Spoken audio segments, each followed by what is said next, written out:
Well, jeepers! You're listening to Smash or Pass. Hello, everyone. Welcome back to another interview. I am JB, and joining me as my special guest is Louise Allaire. Thank you so much for joining.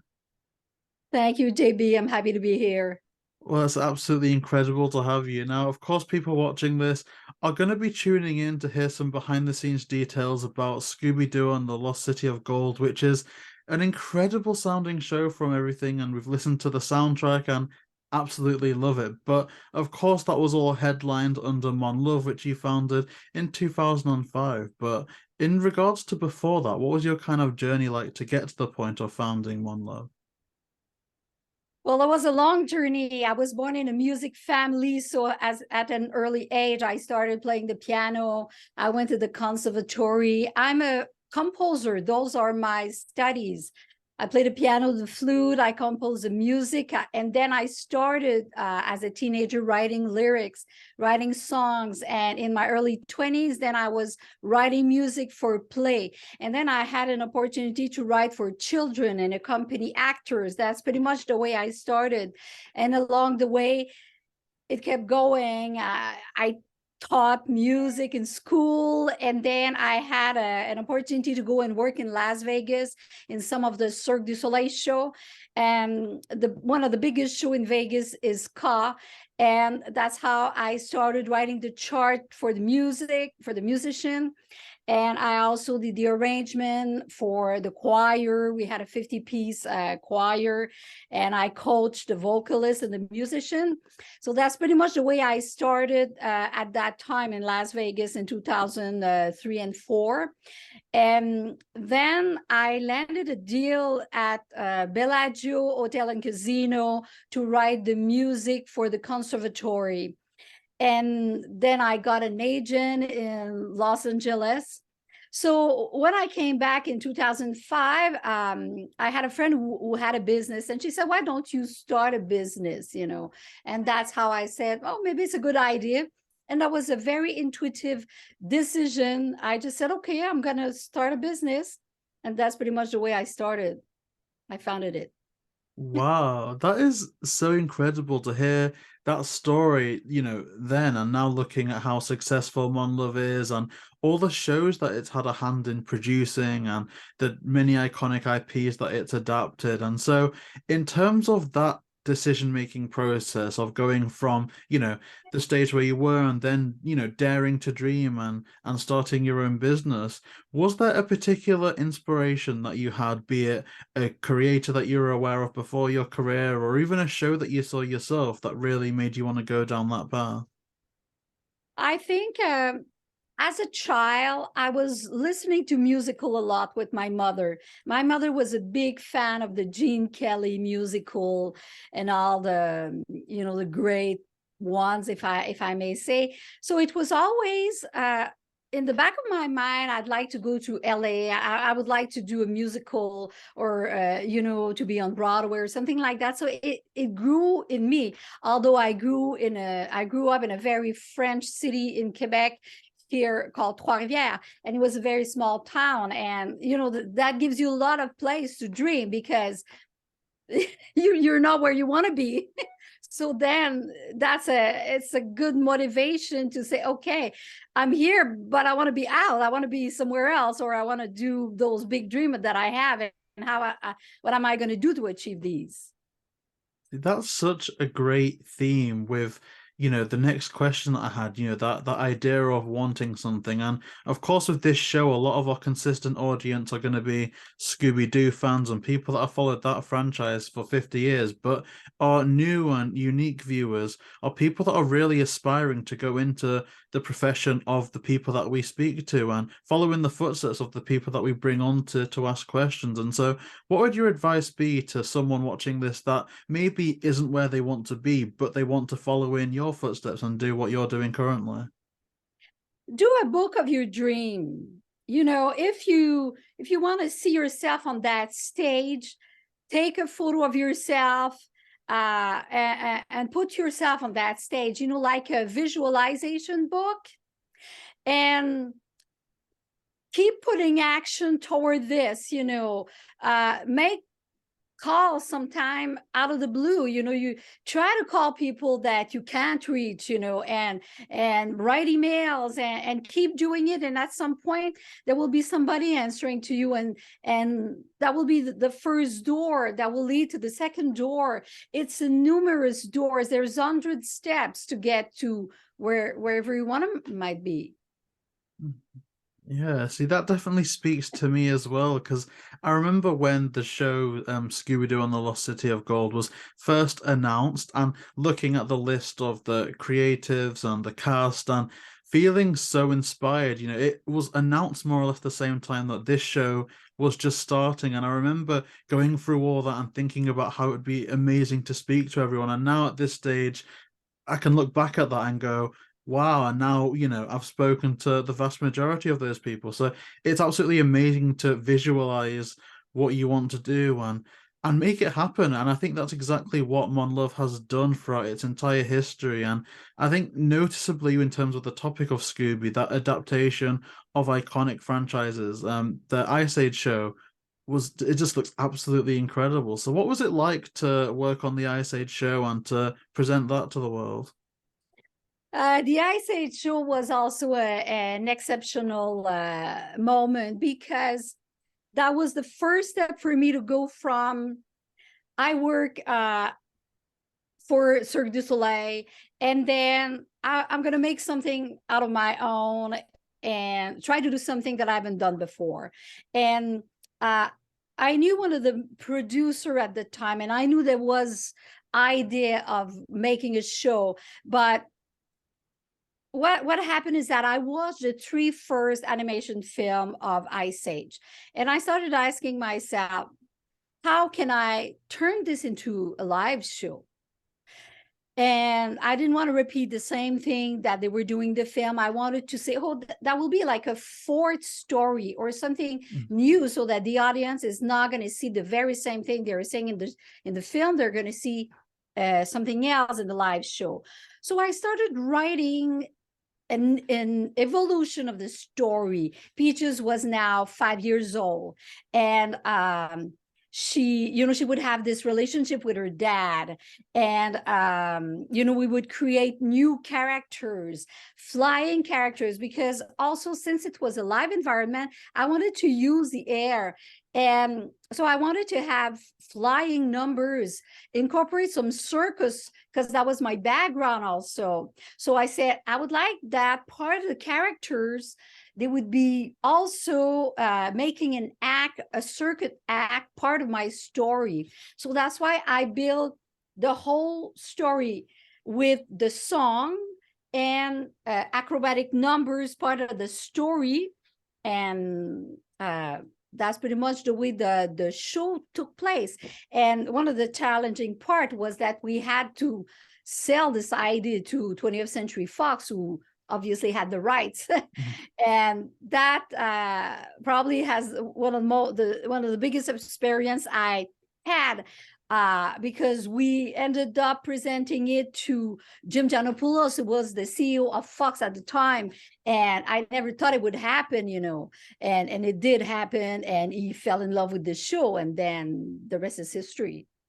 I can't imagine what that experience must have been like, to not only sell the concept to Fox itself, but then once even that stage is, done, selling the idea of the show and the premise to the audience that are going to see it. And so, given that Ice Age is such a popular franchise, and you mentioned the first 3 movies, and of course they've gone down as still being so iconic to this day, was there any fear of, say, looking at the first movie and thinking about the soundtrack by David Newman being so popular? Was there any fear of going, we need to try and make it a bit similar to that vibe? Or was there always the concept of, this is going to be its own thing, and, we're going to present it how it is? Well, obviously, the score of Ice Age from David Newman was very orchestral, and also those that came after. So we wanted to reflect that, and there was a lot of bluegrass, also the banjo playing. And so we wanted to have all these elements. It should be or full orchestra score, and it should be also have the bluegrass flavor. So what we did is that we recorded 100 musicians at Abbey Road Studio. And so we had that sound that we wanted. And also we hired individual banjo player, a different type of guitar, and also different style of violinist player, you know, that are more countryside type of color. And also we had a 50-piece choir for all those celestial voices, or the icy sound of the voices, you know, that reflects the ice. So that's pretty much what we did with the score, but we definitely wanted to have a certain link to what was part of the film. I think that definitely is the perfect key to getting things going. And of course, they always say that if you do something and keep doing something, you're going to get better at it. You know, practice makes perfect. And so when going on to other adaptations of iconic, you know, franchises such as The Nut Job, which was presented in 2017, was there anything that you learned, or, you know, or that stayed with you during the production of Ice Age that you then thought, right, going into production of The Nut Job, we can sort this out quicker than we did with Ice Age because we'd learned from that experience? Yes, yes. Every show comes as a new experience.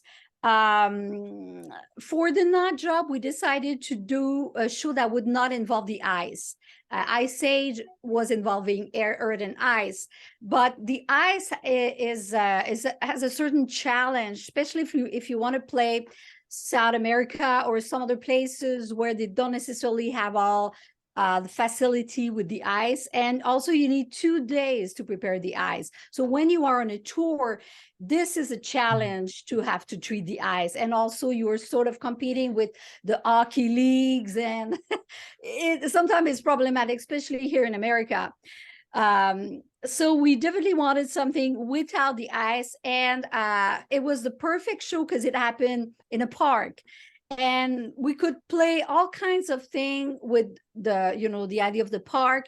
And something that we did that was new for The Nut Job, we created our own puppet shop.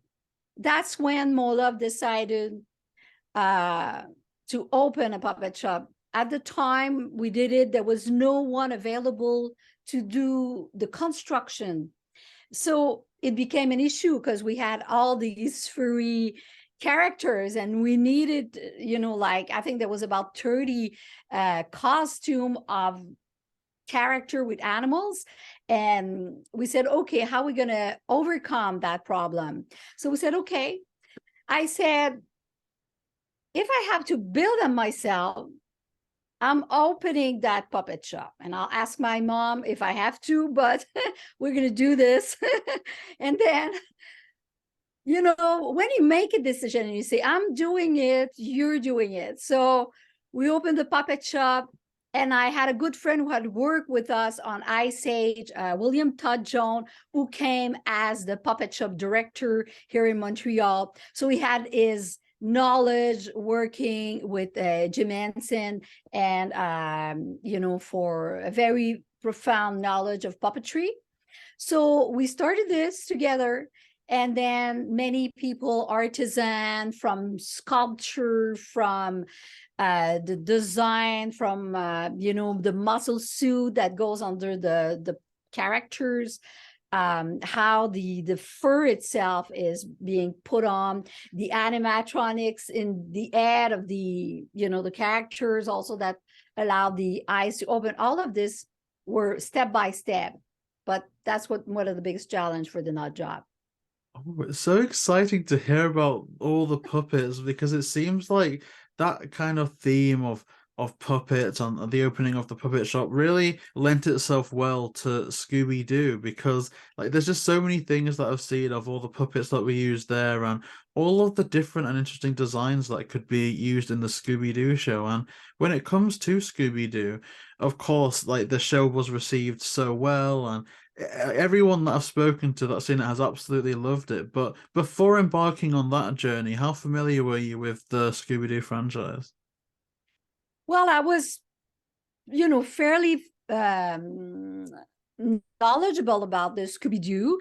I grew up with it, so, but I think what made me choose Scooby Doo was there was two girls, two guy.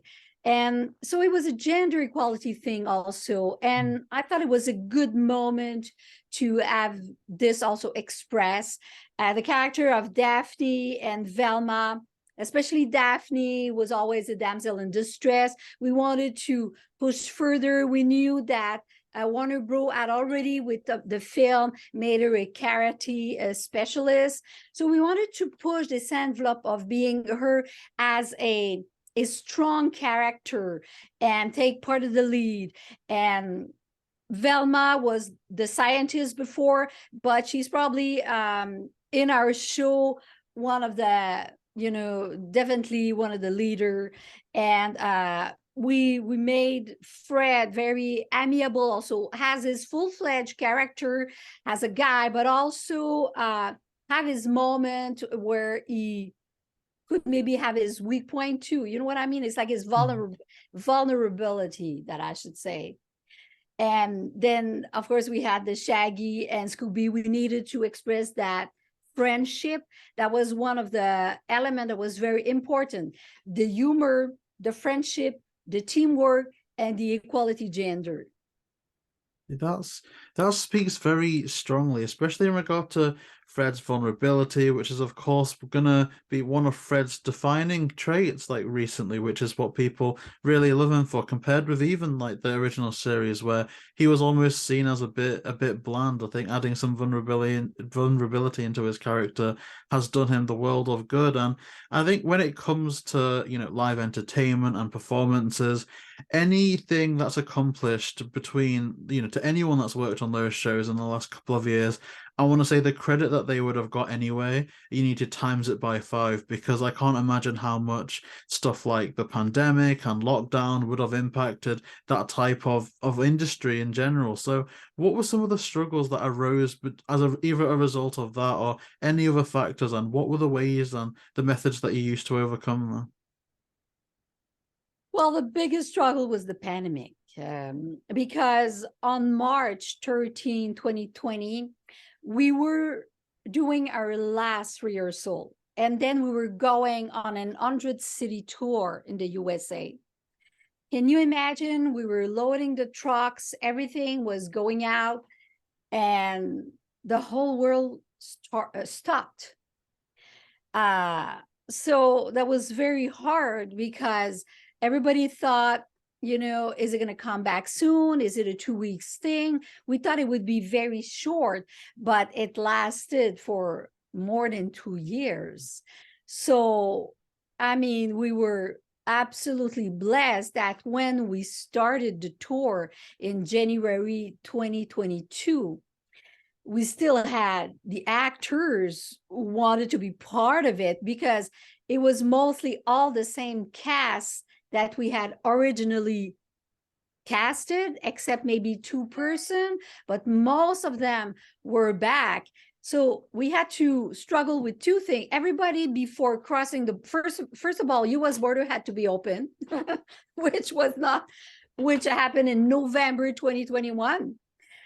Theater in Canada were still closed, but we had all those contracts with the American theaters, and we needed to be out there, But to cross the border, we needed to have COVID tests negative.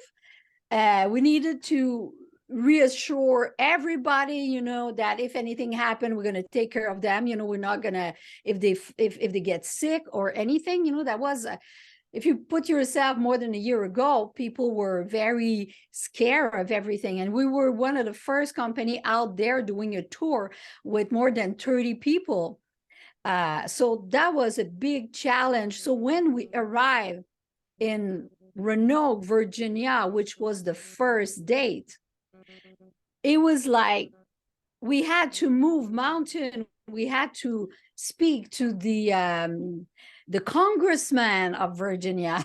It was like so many things needed to happen so that it runs smoothly. And so when we opened that first night, I was crying. I was like, my God. And the artists performed so well. So well. It's unbelievable. These, young singers, actors, so talented, they were on fire. They were burning the stage. I mean, it was very, very emotional moment for me that everybody were just so perfect on stage. Such an energy.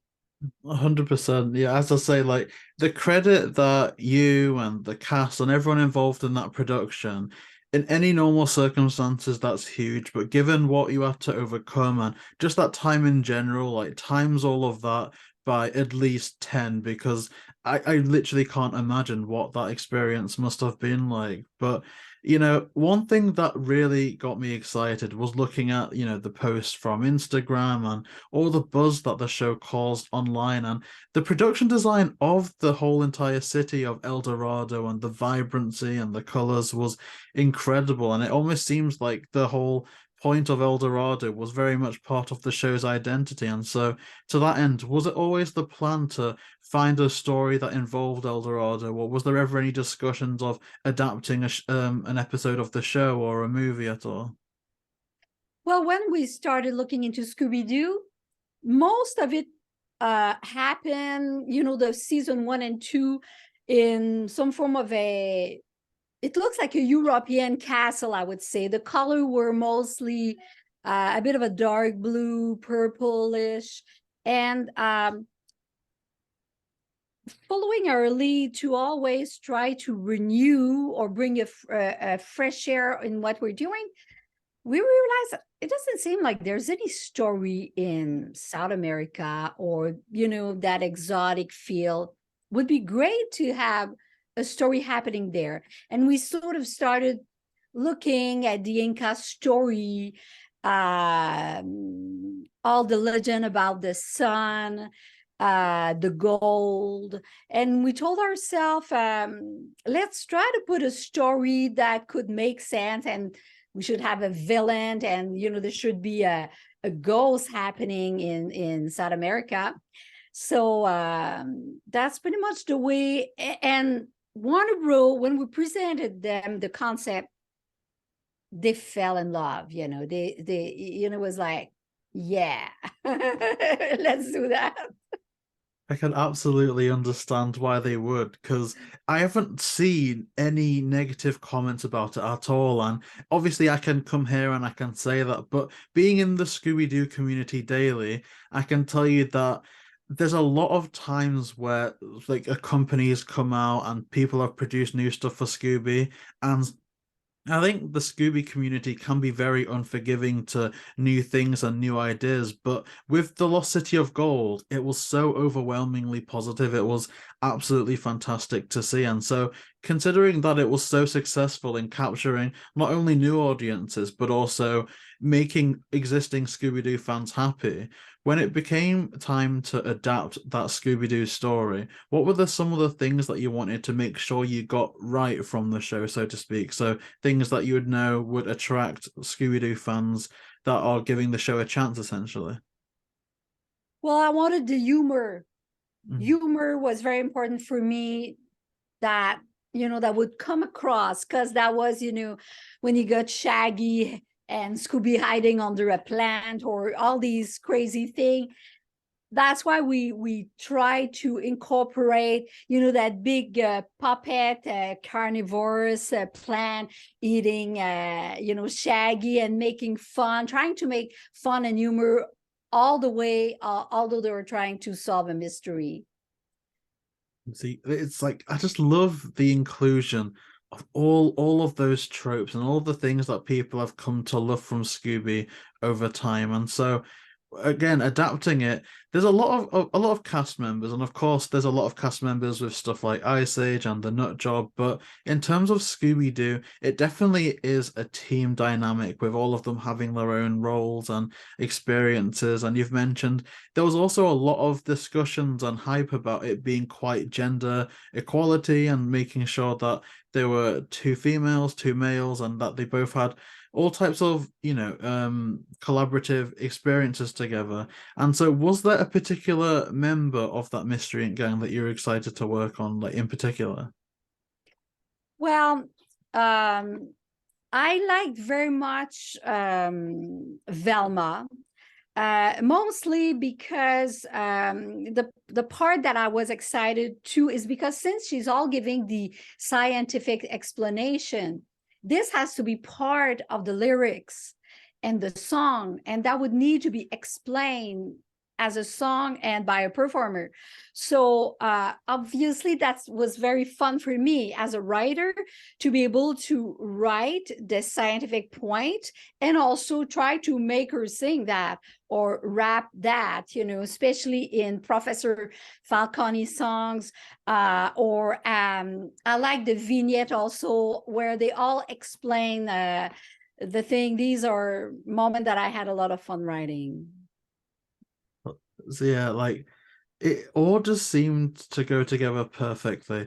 I think the expression that I could use would be lightning in a bottle, but given the show, like it managed to replicate that so many times and to such great success. And like obviously the work that you've done is incredible. But as you've mentioned before, like it was a relief that the cast that was initially placed within those roles for the most part could return after that gap. And they've all done such an incredible job with the characters that they've been given. So did you have a hand in that casting process? And if so, what were the main components that you wanted to look for within members of the cast? Yes, I was involved in the casting, and that was a very important process because, first of all, we needed people to be credible as, Fred, Daphne, Velma, and Shaggy. So we invited, we did a casting call. We invited people to apply. They were sending their tapes, and then I would pick my favorite ones. And then we would send them the song, one song of the show that they would sing and see how they behave and if this is credible. And also they had a little scene to play. And once we choose our favorite ones, we still needed Warner Bros. To give their opinion. Were they in agreement with us on, the pick we had? So it was a decision between Monlove and Warner Bros.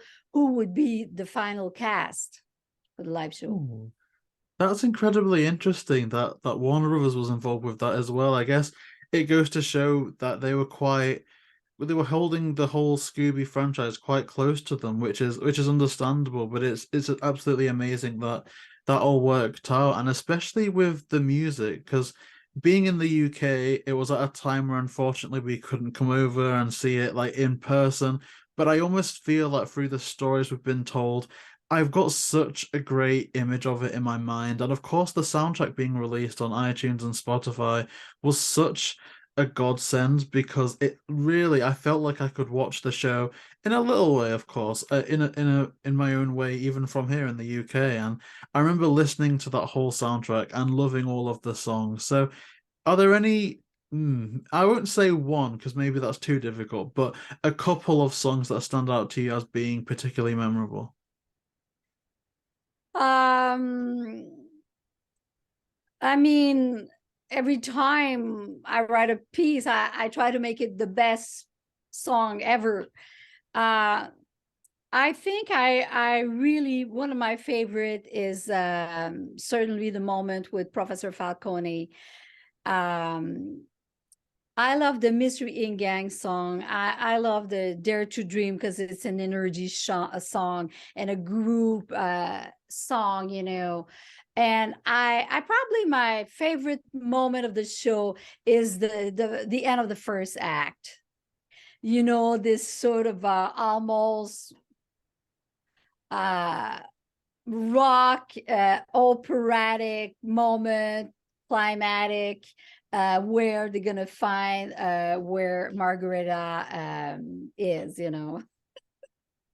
I feel like we've got such a good insight to the whole process of the show. Of course, not in the detail that we've been there, but from what you've told me, it's amazing to hear about the idea for the show, and then how you overcame all the struggles with the pandemic. And without a shadow of a doubt, in that time there would have been perhaps dress rehearsals and the preparation to that first opening night. And so I want to kind of ask, is there a particular moment or memory that stands out to you from that first opening night, seeing the show performed live in front of an audience for the first time? Yes, the reaction of the crowd. People, you're absolutely right. People love the show. Mm. Adults were loving the show. Like the staff of the theater, like, my God, this is so great. This is an amazing show. This is such a big show. Like the performers, everything. I mean, we felt like all this struggle worth to see the kids loving it, the parents, the adult, you know. And I remember that touched me very much. And I think it was in Niceville. We had a grown-up son and his dad, you know, like 20 years old and more, who drove 5 hours to come and see the show. And that was like an evening out, you know, like dad and son. And they had loved so much this show, and they were telling us that those are, you know, very rewarding moment for me as a writer, because it sort of give a purpose. You say, it's like saying, yes, it was tough. Yes, you know, certain moments were truly painful, but at least when I see the happiness of the audience and the smile in the faces of the children and the parents, you know, it was worth it to go through all that trouble. I mean, you definitely deserve the praise that the show was receiving, both in the theaters, it sounds like, but also in media and online. And so, is there a moment that kind of you saw a good review surface online or even in the media, because I know that the show was picked up by some media outlets as well, that stands out to you as being a moment that was almost surreal to you? Because there's one thing having a good review to seeing something, but then to spread that good review online as well. Is there any moments like that that stand out to you?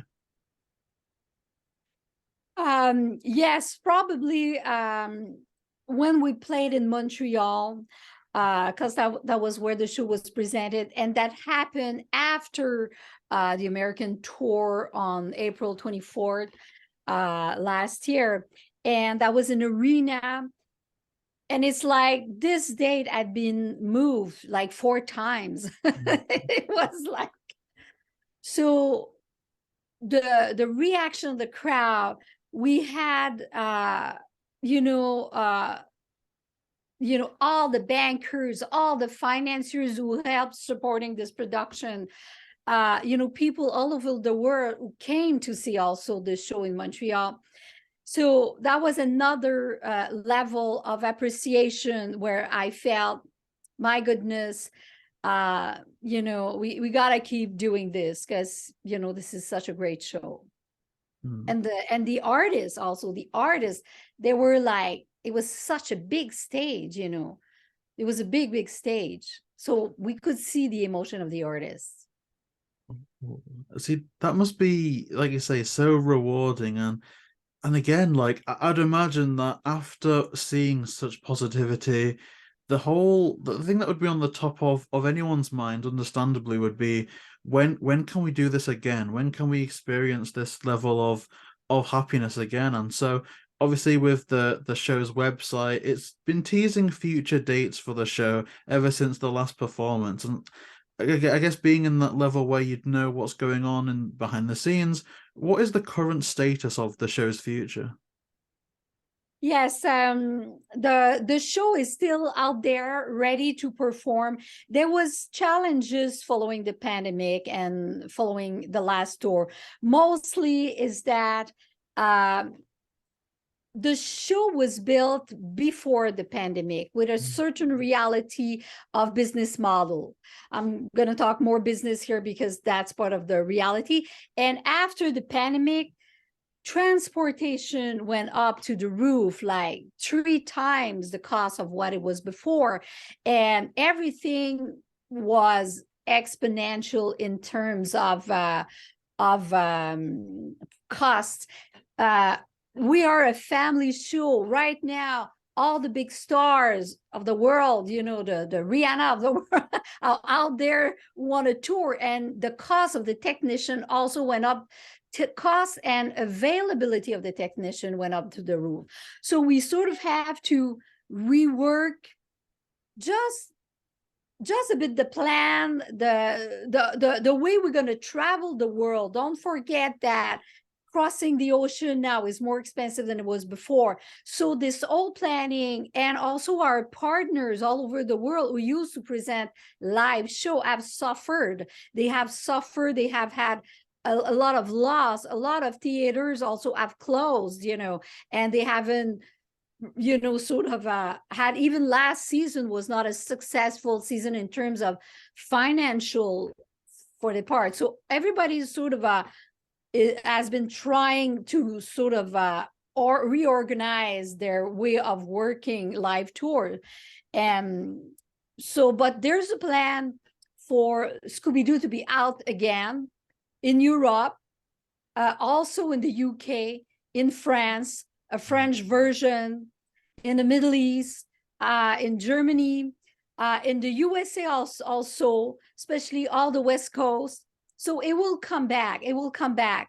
But we had to sort of all started again, partnerships and new people in place in theaters and all. Oh, I want to thank you especially for that answer, because there's one thing, you know, fans wanting something, and even from the people we've spoken to, there's one perspective on things, but that business perspective is so helpful in terms of painting a picture on exactly the type of work that goes into something like this. So thank you so much for that, because that is really, really valuable knowledge. And you know, fingers crossed that everything works out, because if it showed here in the UK, I don't know what's stopping me from like going on this massive car journey to try and get every single showing across like the country. So that would be absolutely incredible. So thank you so much for that. I'd love to come in the UK. And when we did the Ice Age tour, we played the O2, and we also played in Cardiff and Nottingham, and like 3,000 seaters sort of arena also. So that was a great tour. We could do the same with Scooby Doo, and that's one of my plans. So we're definitely working on it. And right now with the web, maybe we could organize a pre-sale of tickets, you know, so that whatever city we have enough tickets sold, we could come in. And, you know, this is the plan for next year. That is amazing. That would just be absolutely wild. And so if that does materialize, we'll be sure to promote that across all social media, because that would be a dream coming true. And I guess moving on now to the future, more on that theme, you know, there's been so many exciting things that we've seen, such as, you know, in the Kennedy Center, Monlove launched All Systems Are Go, an immersive educational experience starring Snoopy and the Peanuts, which looks absolutely incredible. So what has that experience been like, and what can people that go to see that expect from it? Well, that was another great experience, a different experience, but that was fantastic. Actually, when NASA people came in Fort Lauderdale to see the Scooby Doo show, and they saw it was so great that sort of a trigger, a desire also for them to have their own story told differently. And here, you know, the space program has evolved a lot. It was pretty quiet in the last few years, you know, and the Artemis mission is something absolutely important. The Artemis mission is to send the first woman on the moon and the first person of color. And those values were something very important for NASA as they move forward with their story. And the way it happened is that Monlove has met people from NASA. And after they told us that, we sort of started thinking, myself and Martin Lord Ferguson, and my co-writer, we told ourselves, how could we tell this story? We are not scientific people, we're creative, so you make your brain work into how am I going to do this? And we wrote a concept, and we told ourselves, for many years, Snoopy was involved as a mascot, and we knew the Schultz family because, more than 5 years ago, we had met them in Santa Rosa. We went with Charles Schultz and, Jeannie. And so there was a desire from Monlove to work with Snoopy on a different level. And on the side, there was also the desire from Monlove to work with NASA. So we told ourselves, why don't we tell the Artemis mission through the characters? And so that was the purposes, the way we started. We wrote a concept. NASA fell in love with this. Peanuts people fell in love with that. So now we had two brands at the same time. So that was quite a different treatment, because normally we had Ice Age, we had Najab, we had Scooby Doo. Those were one brand at a time. But NASA is a brand and Peanuts is a brand. So we said we have to be factual when we speak about NASA, because we're trying to educate the audience about science in a fun way also. How are we going to use humor to tell scientific facts? Are we going to, go to the moon again?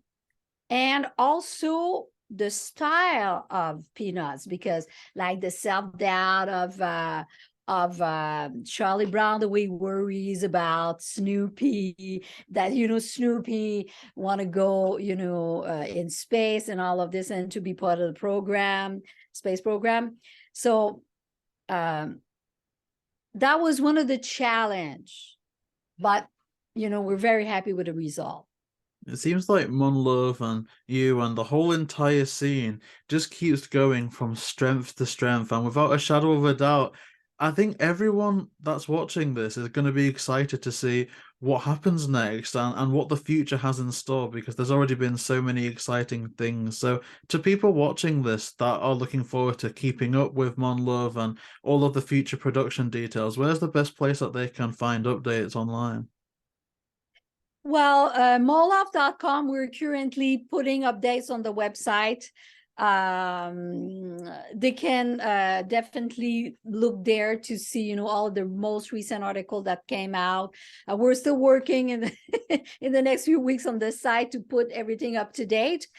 Maybe one thing I would like to share with you also that is part of my journey. I like also to give myself some personal goal. And even if I want to say something also on the All Systems Are Go experience, on the opening day, I was offered some time with, Charlie Blackwell Thompson, who's the first women director of NASA in the whole history. She was there, she was part of our show, and she came to explain why she wanted to work on our show. The same with Taryn Proza, who's the CEO of Kennedy Space Center and the deputy director, who was also there from NASA.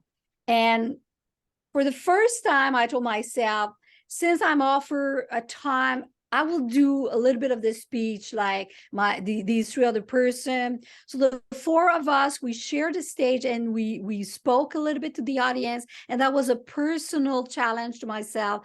Okay, I don't like speaking on stage, but I'm going to go and I'm going to do it because that's a new challenge that I got to give myself, trying to explain, how the teamwork we did together. There was more than 60 people working on the show, and I wanted to share this also with people. That was just a little side that I wanted to share with you. No, it's amazing. Thank you. And for the next projects, yes, you're right, JayBee. There's some other project that I dream of writing and that I want to come, finalize. There's some digital series that we have already started working on that I would like that to be online and available for people to watch. There are also script film. I think the fact also that I started working with NASA, I was very excited with the way the space program is built, and I wanted to connect it to certain humans who have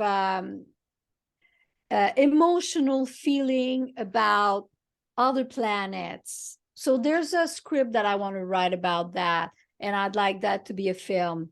And the most imminent project that is coming for next fall is the Looney Tunes musical. We have written a show that will be touring the USA, and it will be an extravaganza. And that's the next project we're on. Ooh, see, that's like just triggered something in my mind there, because of course, Scooby Doo is a massive titan in his own right, but the Looney Tunes as well are another huge titan. So I just can't wait for that. There seems to be so many possibilities. So without a shadow of a doubt, people watching this are going to be so excited for that, because that really is absolutely amazing. So I hope that goes well. Yes, the Looney Tunes has 90 years. So it was the 100-year-old of Warner Bros. And Looney Tunes is one of their most iconic franchise as well. And there's a whole philosophy within the character. And this is what we are going to try to integrate in the show, and also some very innovative technology. That's perfect. And on that note, that definitely does wrap up the questions that I had written down for you today. I just want to thank you so much again for just coming on here and speaking about all of your experiences, because it's been an absolute pleasure and an honor to have you here.